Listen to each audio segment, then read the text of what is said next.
हमारे जीवन में धर्म और संस्कृति का बहुत ही महत्वपूर्ण स्थान है। यदि हम अपने धर्म और संस्कृति के अनुसार चलते हैं तो हमारा जीवन बहुत ही सरल और सुगम होता है। सरल और सुगम के साथ साथ मन भी प्रसन्नचित्त रहता है, और हम प्रसन्नचित्त रहते हैं तो जीवन हमारा बहुत ही सुखमय व्यतीत होता है। हमारे ऊपर चाहे कितनी ही विपदाएं आ जाएं, कितनी ही आपत्ति आ जाए, लेकिन फिर भी हम आंतरिक रूप से प्रसन्न होते हैं।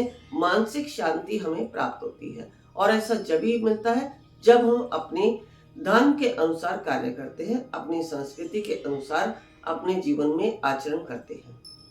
यदि हम धर्म की बात करें तो जैसे कि अभी माघ मास चल रहा है। माघ मास के शुरुआत में जो मकर संक्रांति आई थी, आप सभी जानते हैं कि दान और स्नान करके जो हमें पुण्य फल की प्राप्ति होती है, उसको हम शायद अपने शब्दों में बयान नहीं कर सकते।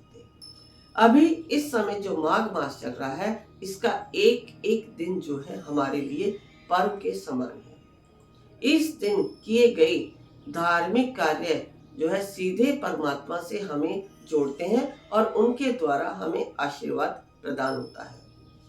जैसा कि हम कहते हैं कि इन दिनों में हम सीधा जो है भगवान के पास पहुंच गए, और उनसे हमने जो मांगा वह हमें प्राप्त होता है। इस माघ मास में यदि हम सूर्य उदय से पहले स्नान करके सूर्य देव को जल देते हैं तो वह हमें पुण्य फल की प्राप्ति कराता है। यहाँ मैं अभी आपको बता दूं, जल देने का भी एक तरीका होता है इस माघ मास में। जब भी आप सूर्य देव को जल देते हैं तो किसी ऐसे पौधे में दें जिसमें आप आराम से उस मिट्टी को अपने मस्तक पर लगा सके। जैसे ही आपने सूर्य देव को जल दिया, उसके बाद जो उस जल से, जो सूर्य के तेज से जो जल उस मिट्टी में गया है, उसी मिट्टी का यदि आप अपनी तर्जनी उंगली से अपने मस्तक पर तिलक करते हैं तो आपका ओज तेज बढ़ता है, आपका आज्ञा चक्र जागृत होता है, आपके अंदर एकाग्रता आती है, आप मानसिक शांति की अनुभूति करते हैं। आप ऐसे अनेक अनुभूतियां आपको जीवन में होती हैं जिनका शायद आप बयान भी नहीं कर सकते। और इसी के साथ साथ यदि आपके पास ऐसी सुविधा है कि सूर्य देव को जल देने के उपरांत आप वहीं आसन पर बैठकर ओम का उच्चारण करते हैं तो अनंत फल की प्राप्ति मिलती है। ईश्वर आपके प्रत्येक मनोरथ को पूरा करते हैं, क्योंकि ओम का मतलब ही यह है कि त्रिदेव की शक्ति। ओम शब्द में ही तीनों देव और तीनों देवियां वास करते हैं। जैसा कि अगर हम बताएं, आ जो है, जिसका उच्चारण करते समय हमारे ध्वनि स्वादिष्ठान केंद्र से उठती है, तो स्वादिष्ठान केंद्र में हमारे ब्रह्मा जी वास करते हैं, जो हमारी उत्पत्ति करते हैं। जैसा कि हमारी इच्छाओं की पूर्ति या जो भी कोई हम नई उत्पत्ति करते हैं वो हमारे स्वादिष्ठान केंद्र से होती है। और वहीं ज्ञान की देवी सरस्वती उनके साथ होती हैं, जो हमें ज्ञान, बुद्धि और चेतना प्रदान करती हैं। इसके बाद यदि हम दूसरे शब्द ऊ की बात करें तो वह मणिपुर चक्र से उठती है। वहीं पर भगवान विष्णु का वास होता है, जो कि हमारा भरण पोषण करते हैं। जिन विष्णु भगवान के द्वारा हम सांसारिक कार्यों को कर पाते हैं, उन्हीं के साथ माता लक्ष्मी वास करती है, जो हमारे भरण पोषण के लिए हमारे साधन बनाती हैं। इसके बाद हम माँ की ध्वनि की बात करें तो माँ की ध्वनि हमारे कंठ से उठती है, और कंठ से उठती हुई आज्ञा चक्र तक जाती है। तो भगवान शिव का त्रिनेत्र होता है, वही हमारा जागृत होना शुरू कर देता है, और माता पार्वती उसके साथ हमें शक्ति प्रदान करते हैं। तो यदि आप ओम का उच्चारण करते हैं तो आपके मनवांछित फलों की प्राप्ति होती है।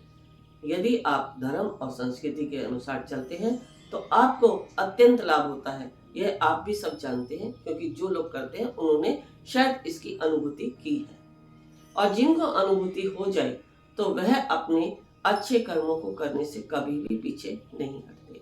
तो इसी तरह की छोटी छोटी जानकारियां होती हैं जो हम विशेष रूप से अगर अपने जीवन में लाते हैं तो अपना जीवन सरल बना लेते हैं। इसके साथ साथ इस तरह के कार्य करने से हमारा शरीर तो स्वस्थ होता ही है, मानसिक शांति भी हमें मिलती है, सोचने समझने और करने की क्षमता भी हमारे अंदर आती है। तो आज हमने बात की माघ मास की, और इसके बाद हम फिर आगे आपको बताएंगे कि बसंत पंचमी है, या कोई भी पर्व है, रुद्राभिषेक का भी हमारे जीवन में क्या महत्व है, मैं इसके विषय में आपको अपनी अगली वीडियो में बताऊंगी। आप लगातार देखते रहें और इसी तरह की जानकारियां प्राप्त करके अपने जीवन को सकारात्मक बनाकर अपने जीवन से समस्त दुखों से, देखिए मैं यहाँ कहूँगी कि दुखों का कभी अंत नहीं होता, लेकिन हाँ, हम उन दुखों से अपने आप को शांत जरूर रख सकते हैं और वह शांति सिर्फ और सिर्फ हमें परमात्मा नाम से ही प्राप्त होती है। जो व्यक्ति अपने जीवन में एक परमात्मा का नाम धारण कर लेता है, उसके जीवन में चाहे कितने भी दुख आ जाएं, वह दुख ऐसे आते हैं जैसे हवा का झोंका, आया और चला गया। आपको पता भी नहीं चलता कि कब ये दुख आया है और कब आपके जीवन से ये दुख दूर हो गया। ये मेरा स्वयं का अनुभव है। मेरे जो अपने अनुभव होते हैं वही मैं आप सबको बताती हूँ, और ऐसे अनुभव अनेक लोगों के होंगे जिन्होंने अध्यात्म में जाकर इन अनुभवों की अनुभूति की है। तो यहाँ परमात्मा के द्वारा जो भी कोई हमें अनुभूति होती है वह कभी भी मिथ्या नहीं होती। हाँ, मनुष्य के द्वारा जो हमें कुछ भी प्राप्त होता है वह शायद कभी क्षण भर के लिए होते हैं, जैसे कि हम कुछ व्यक्तियों के पास बैठे, उन्होंने मनोरंजन किया और हमारा मन प्रसन्न हुआ, तो वह मनोरंजन हमारा क्षण भर का है। लेकिन परमात्मा के साथ जब हम वाद विवाद करते हैं तो उसका तो आनंद ही कुछ और होता है। आप भी इस आनंद को उठाते रहिए और अपने जीवन को सफल बनाते रहिए। मेरा सिर्फ और सिर्फ यही उद्देश्य है कि आप सभी को आत्मनिर्भर बनाना। गुरु माँ तपेश्वरी जी बढ़ाएं कदम अध्यात्म की ओर और पाएं स्वस्थ शरीर, संपन्नता और एकाग्रता। गुरु माँ के द्वारा प्रदान की जाती हैं 108 प्रकार की दीक्षाएं। गुरु माँ से सीखिए ध्यान एवं उपचार पद्धतियाँ। 1. मुद्रा विज्ञान, साधना से सिद्धियों की ओर। 2. तत्व ज्ञान। 3. लामा फेरा, तनाव, डिप्रेशन, पागलपन, नजर दोष, टोने टोटके में अत्यंत प्रभावी। 4. योग माया, रोगी को रोग मुक्त कराना। 5. हुंकार विद हलीम, बौद्धिक विकास एवं लक्ष्य प्राप्ति हेतु। 6. ट्रिटी सर्कल, एकाग्रता बढ़ाने के लिए। गुरु माँ के द्वारा प्रदान की जाने वाली दीक्षाएं लेकर जीवन को सुखों से भर सकते हैं। आप गुरु माँ तपेश्वरी जी से किसी भी समस्या के समाधान के लिए परामर्श कर सकते हैं, मात्र 1100 रुपए।